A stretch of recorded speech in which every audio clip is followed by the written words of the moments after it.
302 का मुकदमा डालो। 302 में 30 का 300 का बता रहे हो।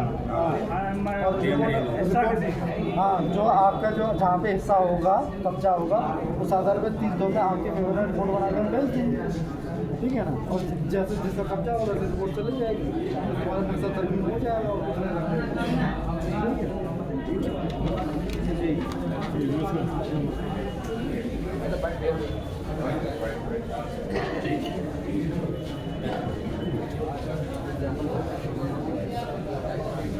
भारतीय किसान लोक शक्ति इसमें जो हमने ज्ञापन दिया है तहसील कायमगंज और तहसील अमरापुर। क्या नाम था? मेरा नाम खुशहाल खां एडवोकेट, विधिक सलाहकार, भारतीय किसान यूनियन लोक शक्ति। आज एसडी ने आपको ज्ञापन दिया है, किस संबंध में दिया है? ये हमने ज्ञापन दिया है, सबसे मसला जो सबसे बड़ा है किसानों का, उनकी फसलें जो हैं आवारा पशु खा रहे हैं। तहसील कायमगंज में उन्हें हज़ारों लाखों रुपए का नुकसान हो रहा है। सरकार उनकी कोई भी पकड़ने की व्यवस्था नहीं कर रही है, इसलिए हमने ये दिया है। और उनकी वजह से रोड पे चलना भी मुश्किल आ गया है कि गाड़ियों से लोग टकराते हैं, एक्सीडेंट होते हैं। तो मांग की है कि उन्हें पकड़वाया जाए, उन्हें पशु जो गौशालाएँ बनी हुई हैं उनमें भेजा जाए और गौशालाओं की सही व्यवस्था दुरुस्त कराई जाए। दूसरी मांग ये है कि एक खुरना घाट में सैकड़ों साल पुराना कदीमी कब्रिस्तान है, जिसमें कम से कम 200-250 साल से उसमें 200-400 कब्रें बनी हुई हैं।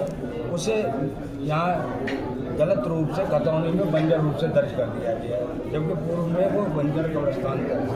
तो हमारी मांग है उसे कब्रिस्तान के रूप में दर्ज करा जाए। एक मांग हमने करी है, जो कायमगंज में सबसे बड़ी तकलीफ है आदमी को पैदल चलने में। अगर अस्पताल से कायमगंज तक तहसील तक आना होता है तो उसे आधा घंटा लग जाता है। ये उसकी मालूम पड़ा तारीख निकल गई या उधर डॉक्टर साहब उठ गए। अगर तारीख देख रहा है तो डॉक्टर साहब उठे जाते हैं, और डॉक्टर साहब को देखता है तो तहसीलदार साहब उठे जाते हैं। तो हमने मांग करी है कि इसमें जो सुबह 9 बजे से लेके शाम को 5 बजे तक इस व्यवस्था को रोक दिया जाए। टिल्ली और 4 व्हीलर जो गाड़ियाँ हैं इन्हें बंद कर दिया जाए। यहाँ पे जैसे अन्य शहरों में होता है कि 4 भारे वाहन और 4 पहिया वाहन शहर के अंदर बिल्कुल निषिद्ध किए जाते हैं, उन्हें दूसरे रूट से डाइवर्ट कर दीजिए। और इसमें जाम लगता है, स्कूल भी यहाँ पे है, ये अप्रिय घटना होती है, बच्चों को चोटें लगती हैं, आने जाने में तकलीफ होती है। और गाँवों में बहुत गंदगी इस टाइम व्याप्त है, उनकी साफ सफाई के लिए भी ऐसा है। इससे पहले भी आपने कई बार शिकायत की है? इससे पहले भी कई ज्ञापन हम SDM और जिलाधिकारी को दिए जा चुके हैं, संबंधित अभी तक कोई सुनवाई नहीं। विद्यालय के लेकर क्या समस्या आ रही है?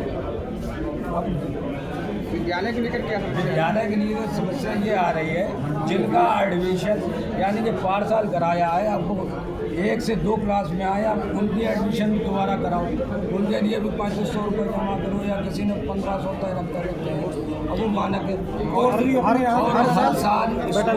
साल बोर्ड चेंज हो जाता है। नर्सरी की किताबें 2000 रुपये से लेकर 6000 रुपये तक की होती है। एक किताब लेने जाओ तो एक किताब नहीं मिलती है, मिलेगी तो आपको पूरा कोर्स लेना पड़ेगा। अगर गरीब आदमी है, अगर वो 2 किताबों की उसकी क्षमता है तो वो ये चाहता है कि मैं आज 2 किताबें ले लूँ, उसके बाद मैं फिर कमा के लाऊंगा, फिर 2 किताबें लेती है।